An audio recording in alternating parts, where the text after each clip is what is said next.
अरे में late Jiang का कॉल आया होता है। कॉल पर उसकी आवाज सुनते के साथ ही सूजी डर जाती है और जियांग से कह रहा होता है कि फाइनली मैंने तुम्हें ढूंढ लिया। तो सूजी डर के मारे उसका कॉल कट करती है और वो सोचती है कि 6 साल बाद भी वो उसका पीछा नहीं छोड़ रहा है और वो तो उससे नफरत करता था ना।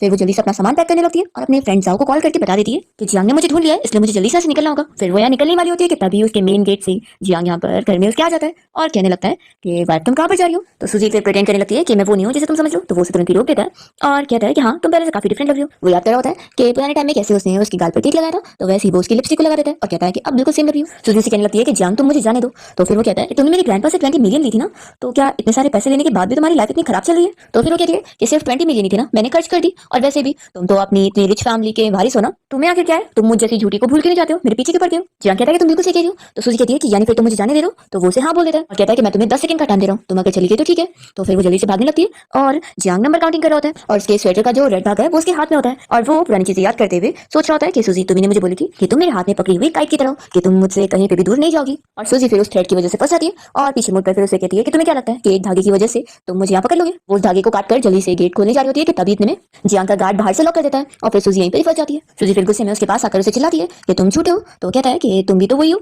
सूजी उसे कहती है कि तुम रिवेंज लेना चाहते हो। तो कहता है कि तुम गेस करो। तो सूजी उसे चिल्लाकर कहती है कि क्या तुम मेरे साथ अपना हिसाब बराबर करना चाहते हो। तो फिर उसे किस कहना चाहता है और फिर उसे उठाकर यहाँ पर अपने विला में लाते हैं जहाँ पर उसके सारे गार्ड्स उसे वेलकम कर रहे होते हैं और जियांग तो सूजी को लेकर सीधा रूम में आ जाता है। कहता है कि मैंने बोला था कि तुम मुझे झूठ बोलोगी चलेगा, लेकिन तुम्हें मेरे पास ही जाना होगा, आखिर अब मेरा तुम्हारे ऊपर कर्जा है जो कि तुम्हें चुकाना ही होगा।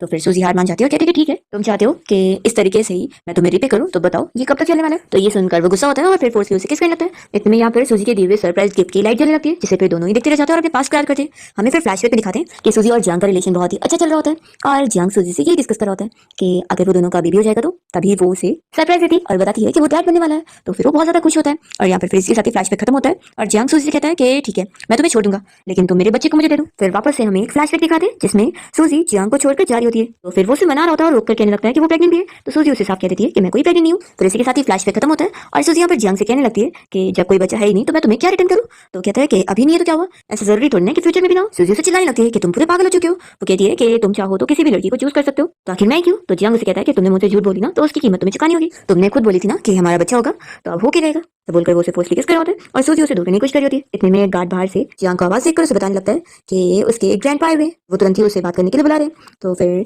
सूजी इसे कहने लगती है कि तुम्हारे ग्रैंडपा इस चीज के लिए तुम्हें कभी अलाउ नहीं करेंगे। तो जियांग यहाँ पर फिर से सूजी को फोर्सली किस करते हुए कहता है कि आज मुझे कोई नहीं रोक सकता। फिर वो तुरंत यहाँ पर अपने ग्रैंडपा से बात करने के लिए आता है जो कि अपने गार्ड्स के साथ उसका इंतजार ही कर रहे होते हैं। तो जियांग आकर अपने ग्रैंडपा से पूछता है कि आखिर उन्हें क्या काम है। तो फिर वो कह रहे होते हैं कि उस लड़की को यहाँ से भेजो। तो वो मना करता है कि अगर मैं उसे यहाँ से ना निकालू तो उसके ग्रैंडपा चिल्लाने लगते हैं कि वो एक झूठी लड़की है, वो तुम्हारी कंपनी को भी तुमसे छीन लेगी। तो इतने में यहाँ पर सूजी पहुंच जाती है और कहती है कि ग्रैंडपा आखिर मेरे अंदर इतनी एबिलिटी कहाँ पर है। तो उसे ऐसे देखकर ही ग्रैंडपा कहने लगते हैं कि सच